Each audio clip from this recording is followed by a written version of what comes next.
Hey everyone, welcome back to the Jay's Fit Down Podcast. I'm your host, Jay Gay, and today I'm here with Robert Reynolds, host of the DGD Sports Podcast, covering the Georgia Bulldogs. He's coming on today to talk about Dylan Raiola, number one quarterback in 2024 class, committed to the Dawgs, and a lot more other great commits they have gotten in Georgia. So we'll get Robert's opinions on that and much more. So thank you for coming on today, man.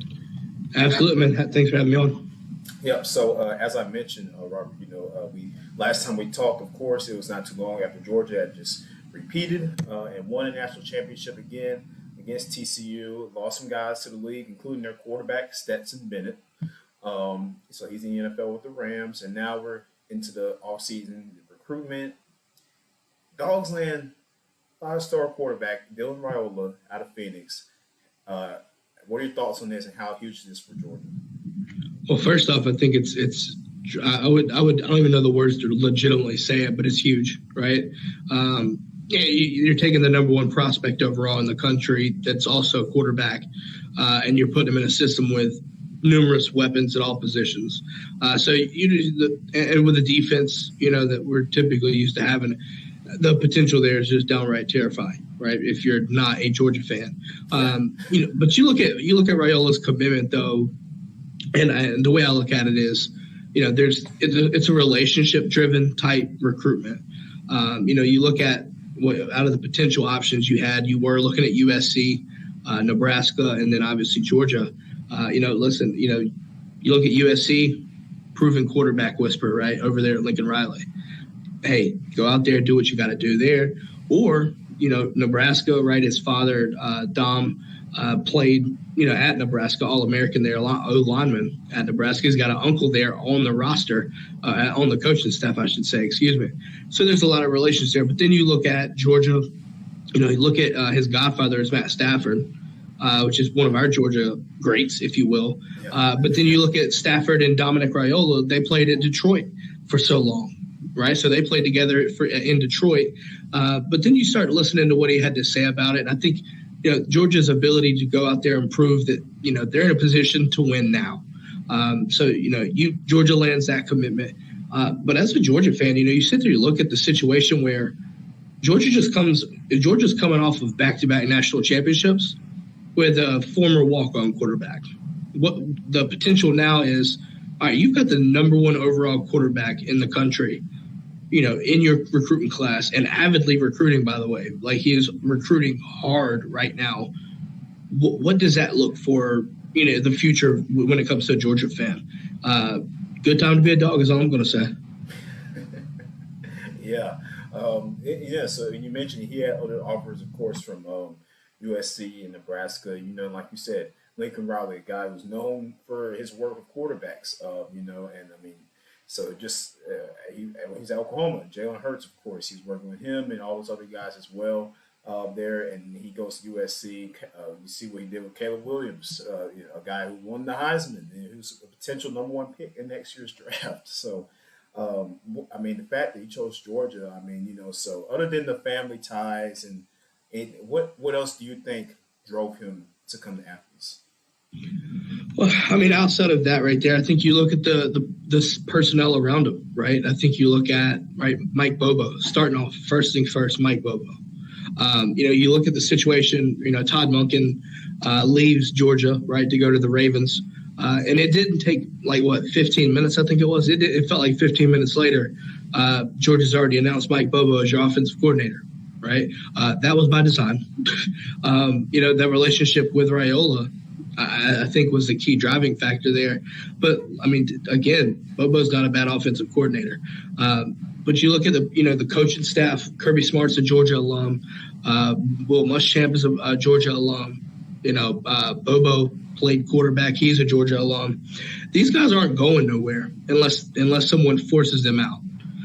So the consistency there in the coaching staff, I think, is a key there. But also just I guess you could say the plan to, show him what the offense is going to look like, right? Because, Georgia football has looked vastly different under Todd Monken than what it has under any other offensive coordinator under Kirby Smart.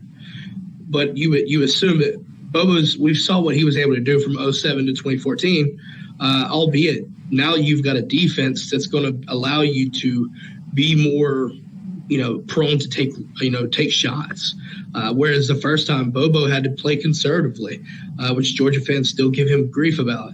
You sit there, you look at that right there with the weapons that Georgia's got. You look at Brock Bowers, even after Brock Bowers is gone, you've still got Oscar Delp, and just the receiving room is as deep as I feel like it's been in, God, at least before Kirby Smart was here. Running back room never fails to disappoint. And then Georgia's pushing out offensive line at a rate that I don't think we've ever seen either. So offensively, you look at those pieces there, but then tie that with the defense. And that's a quarterback's favorite. That's a quarterback's best friend, complementary football. So you're putting yourself with around elite personnel all around every position, and you're putting yourself in a win now situation where you can get in for national championships year in and year out. Yep, you got that right, man. So, like you said, you lose, of course, like we said, Stetson Bennett, a former walk-on, started last 2 national championship games for you, and you won. And so now you bring this guy who a lot of people expect like he's going to be the deal. So have you had a chance to watch any tape on him or any film at all? Yeah, if you go watch his highlight tape, right, like it's insane. Some of the things that he's able to do, I've heard comparisons, somewhat of his play style kind of similar to what you would see with Pat Mahomes, his ability to go out and what I mean by that is extended plays with his feet. Yeah. Throwing the body at different arm angles, launch points, things like that. It's just nasty work, if you will. But then you look at the elite arm talent, right? So you're pairing that with the mental, the mental IQ to develop things and anticipate targets rather than, having to throw to someone wide open. You anticipate those throws, it just ties out to make sense why he's the number one guy in the country. Yeah, absolutely. So he sounded pretty stoked about it, and he's going to come to a place where, like you said, they bring in talent every single year in recruiting. So moving on to some other spots, Georgia also landed offensive tackle Marcus Harrison, 3-star, 6'7", 325-pound, massive offensive lineman there, so they landed him there as well as the tight end that we were talking about before we came on. Colton Heinrich. Yes, him as well. So what do you think about those pickups there? I like them. You look at, right, like we'll start with Colton Heinrich since it happened first. Colton Heinrich, 3-star tight end. I'm not necessarily one to look at stars and that's going to be your tell-all. It's not the case. What I like about Colton, strong hands, fluid route running, but his versatility, you can sod him out, right? You can put him hand down in the line off the line of scrimmage, even play H-back at times, what his high school tape was showing. So having that diversity, right, the willingness to block, the ability to go catch, like I said, 3 stars or not, I'm not worried about that. You have to trust Todd Hartley. If he loves Todd Hartley and gave him the green light to go ahead and commit to the G, you got to trust him at this point. And then you look at it, Marcus Harrison, first thing this morning, bright. I ain't even had my coffee yet, and I see the commitment. I'm like, what? What is this? Is this real life?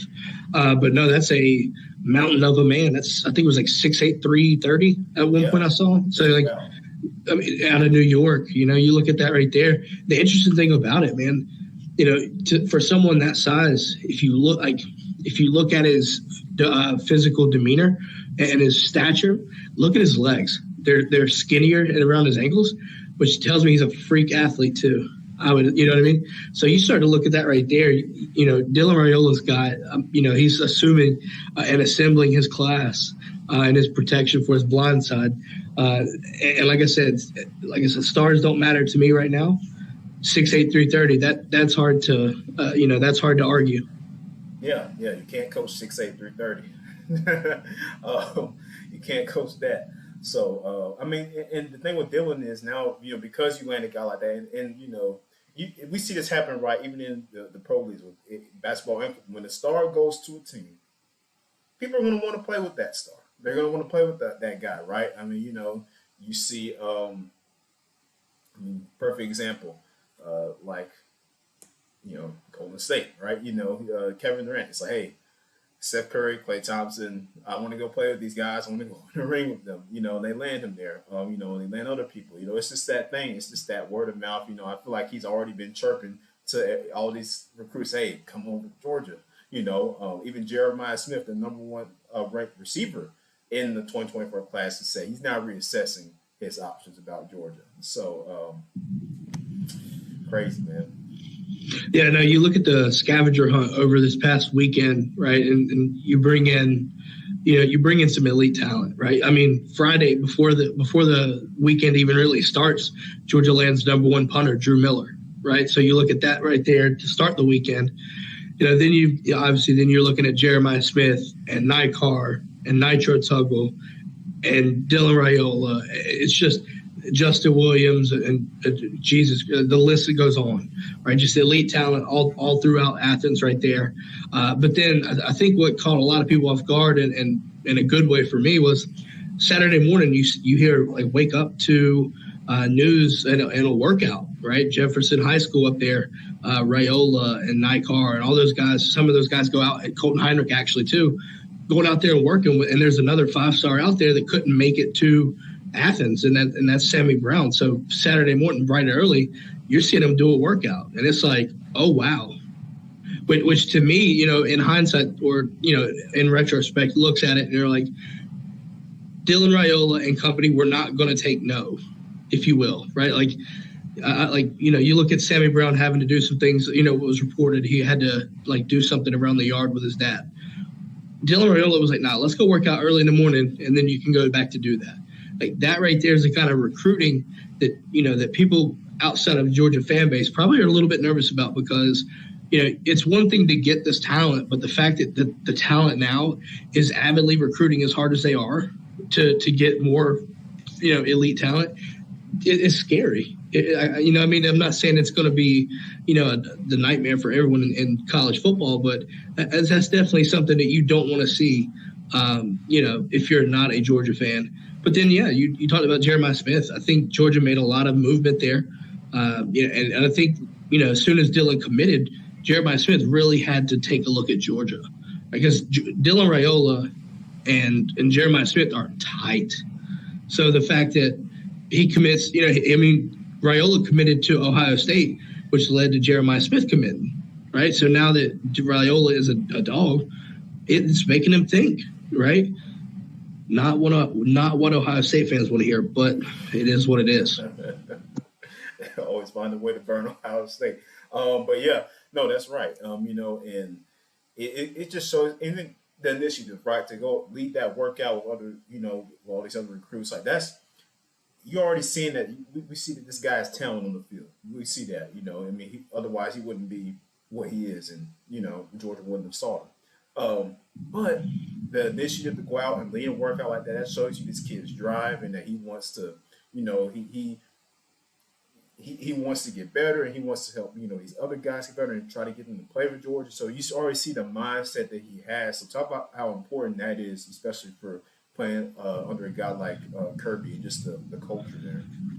Well, I think you look at, right, you go back to that workout, right? Like there's more to it than just getting out and trying to recruit Sammy Brown, right? I think you look at the situation where Raiola himself said that he was going to come out there and he wants to assemble the best recruiting class in history, right? And you also look at more, you look deeper into that workout.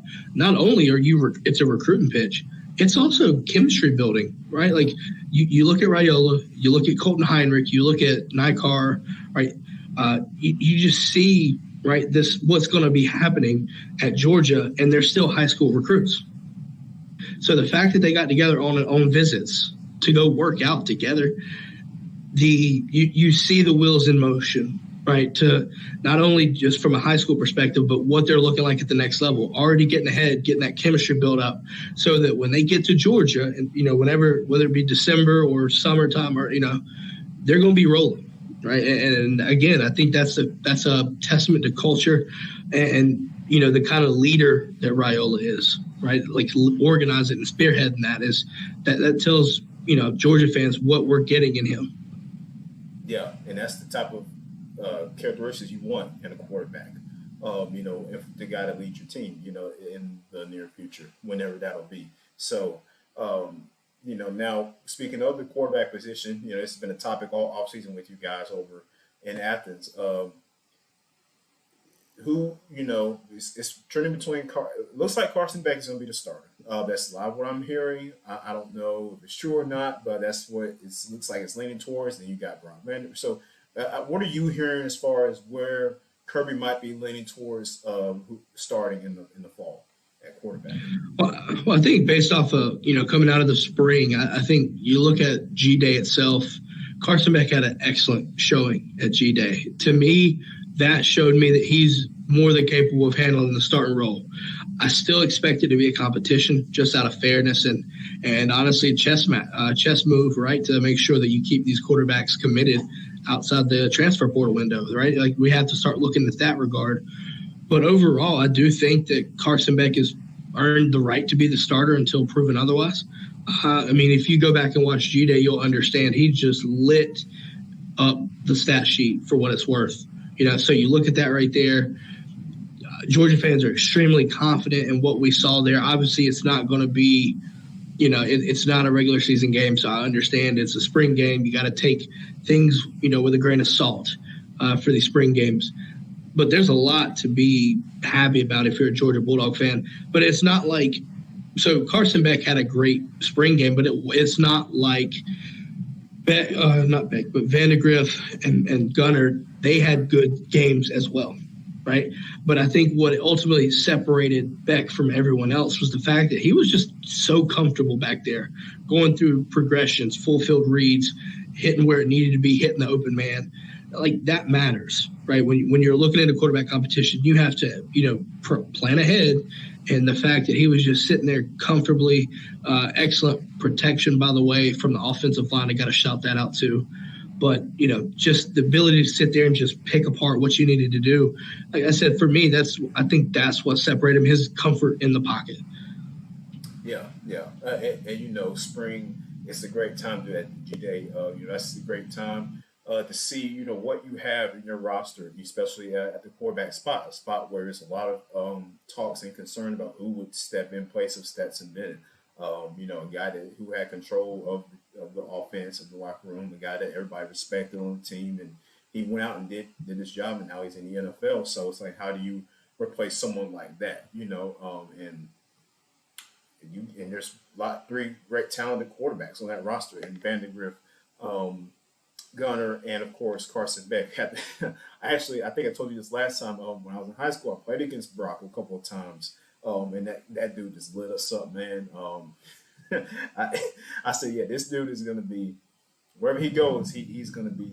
The interesting part was when he was committed to Oklahoma, you sit there, like, looking back on that, right, when he decommitted and then committed to Georgia, right, and then you have the COVID situation and the extended dead period, really looking back on it, that was a blessing in disguise for Georgia because – when you had the extended dead period, kids couldn't come visit campus, right? Like with coaches, they couldn't meet with coaches, stuff like that. So you had Brock Vandegrift, 5-star quarterback, in your backyard in Bogart, right? Like 15 minutes away from Athens, hosting kids from across the country, and then he, like himself, hosting these kids and taking them around Athens and stuff like that. Like I said, to me, that was a blessing in disguise to help solidify some of those guys in that class.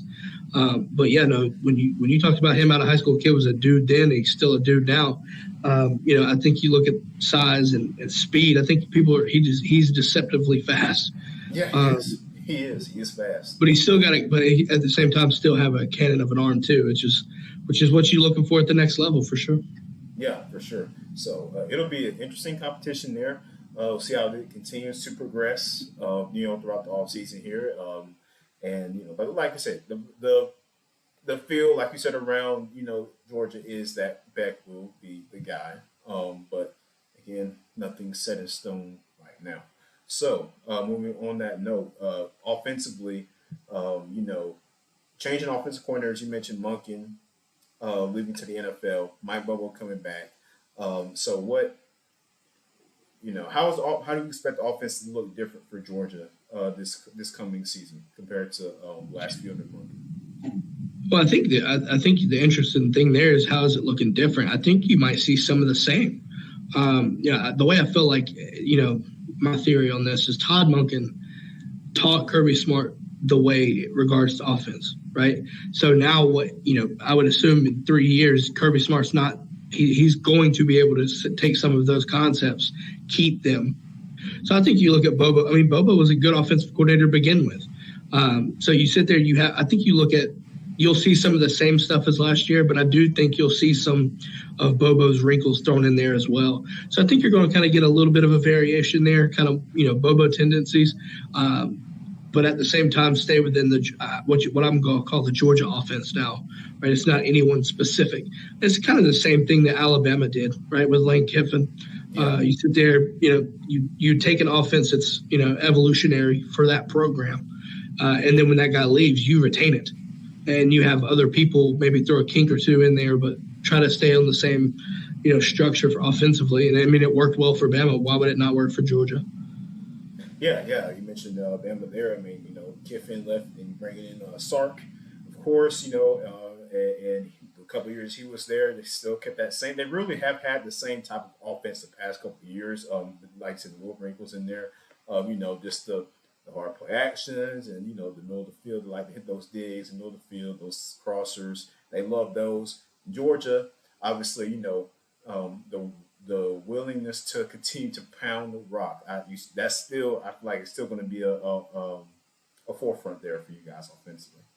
Yeah, absolutely. You have to. Most definitely. I'm interested to see how that happens. So real quick, man, I just want to get your thoughts on the defense, though, changing sides. You're losing some more guys this year. Nolan Smith, Carter. I know we asked the same questions last year, but in Georgia, we don't prove everybody wrong. But can the defense, are you confident in this year's group? I would say so, yes. I mean, obviously, when you lose a guy like Jalen Carter, right, that's going to be hard to replicate that solo production, right, what he was able to do. But at the same time, when you look at the defense, there's so many guys that are capable of doing the things that Georgia's asking to do defensively. You look at guys, senior guys too, like senior guy, like upperclassmen type guys, Zion Lowe, Warren Brinson, right, Tyree Ingram Dawkins. But then you influx the new freshman talent, Jordan Hall, right? You bring in Jamal Jarrett. You talk about a mountain of a man with Marcus Harrison, 6'6", 355, right? Like you look at something like that. So you sit there, you bring in all different types, but then, last year, one of our things was, consistent pass rushing off the edge. Yeah. Right. So you sit there, you have Chas Chambliss, Nolan Smith goes down. So you sit there, you have Michael Williams coming off the edge, bright spot there as a true freshman. But then you add to it, right? You look at Jalen Walker. I want to add Jalen Walker in situational pass rushing was very effective. Tennessee situation, that Tennessee game, was kind of one of those things in TCU as well. But when you add those freshmen, Sam Mpemba and Damon Wilson specifically, dudes are they're just freaks, right? Like they are just absolute bona fide freaks. You look at replenishing linebackers, right? You bring in Raylan Wilson and Troy Bowles and CJ Allen, and it's just like, where is Schumann finding these guys, right? Like what stood out to me was Raylan Wilson. Raylan Wilson early enrolls, and before he even touches the weight room in the program, the speed and conditioning, strength and conditioning program at Georgia, put a catapult on him, and he's clocking 23 miles an hour. It's just like, where do you at 215? It's like, what? Where do you find these kind of freaks at? And then you look at, obviously everybody had the breakout with Starks. Now you got Jonel Aguero, right, to replace Chris Smith if needed. But you've got Javon Bullard that can play safety. Georgia, what we felt like last year was going to be our concern in the secondary has now turned into a strength because Georgia, Kirby Smart has just loaded that talent, loaded that room up on safeties and cornerbacks. And it's just like you have the ability now to rotate guys around, right? Like Javon Bullard played our star, but he could slide back to safety. And you got Tyke Smith that could come and play star. Right, you got Kamari Lassiter out now, out as your CB1. Who's going to be that CB2? Right, you look at Nyland Green. You look at Just Julian Humphreys, another name. There's 4 or 5 guys that can compete for that other corner spot. It's a good problem to have. So defensively, like you said last year, right? Georgia lost a ton of talent, and then it's just like, where did these guys come from? Right? You still got Pop Johnson as well. You got Pop Johnson, Small Munden, Xavier Sori. Those guys are still there. Those juniors now, right? So what we thought was going to be their first year last year, if you really think about like Pop Johnson replacing Nakobe Dean, had a good season. Now they're another year experience. There's a lot of that around on that defense. That defense was young last year, and now they're another year in. It's just like, holy cow. Yeah. It just never stops. Never stops.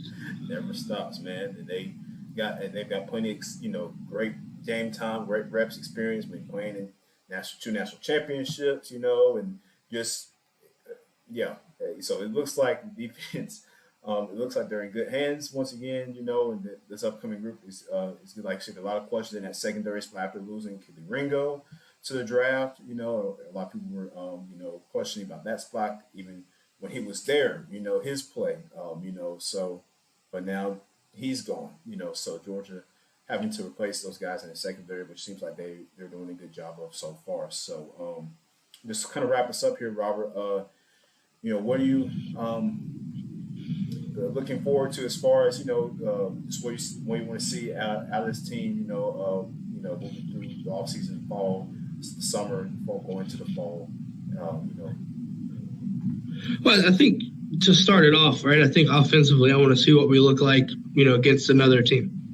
Obviously replacing Stetson Bennett, replacing Todd Monken, it's going to be, it's going to feel different, right? But I feel like Georgia's got the talent there and the pieces there to have a smooth transition, right? Even regardless of the schedule, right? I think that's going to help benefit or help ease the transition through. Still need to see some early tests. I'd love to see these guys get tested once or twice just to see how they handle that kind of adversity. I don't know if I would like to say you don't have to see any kind of manufactured adversity, but at the same time, I want to see these guys come in and operate like normal, right? Obviously, it's going to look different, but I want the same result. And I think that's every Georgia fan right there. And then as long as Kirby Smart is on that defense, has got his hand on the defense, you feel confident in where you are there, right? Regardless of what happened at G-Day, you feel pretty confident in that, right? So, another season, Georgia feels good on another route to a playoff, I would say a playoff berth, right? That's the goal. I think Georgia's been wanting to do a three-peat, right? Kirby Smart, as soon as he was off the field, you see him do this, and then the 3. So it's like he was feeling it against TCU, right? So now we need to put the pen to the paper, put your feet on the grass, lace them up, and then September 2nd is when you start that road to the three-peat, if you will. But yeah, I think offensively, that's the key for me is just transitioning, right? New offensive coordinator and stuff like that. I'm excited to see what that looks like. Yeah, most definitely. So it'll be interesting to see SEC. It's looking a little bit different, obviously. Losing, you got Florida, losing Anthony Richardson, of course, Bryce Young leaving Alabama, Hendon Hooker leaving Tennessee. So it's going to look a little bit different next year, these next couple of years. The whole slate of college football looks kind of weird if you really think about it. Because you've got Georgia losing a coordinator and a quarterback. Florida lost their quarterback. Bama lost their quarterback. Right, like that's just 3 in the SEC. Ohio State, Clemson starting a new quarterback. Right? A lot of title contenders are starting over when it comes to quarterbacks and even coordinators as well. So right now it kind of has this feeling like you have your feeling on what teams are going to make it, but at the same time, new quarterbacks, new coordinators, anything's possible. Anything. So that's the great thing about college football. Anything is possible. And as they say in SEC, it just means more. So, Robert, thank you for coming on the show today, man, and giving us some insight into Georgia football there and the recruitment process and, them landing Dylan Raiola. So, I'm interested to see what he brings when he comes in. Very exciting prospect there. So, thank you for coming on, man. Absolutely. Thanks for having me on. Of course, man. You take care, and we will see you next time, all right? Copy that. All right, man.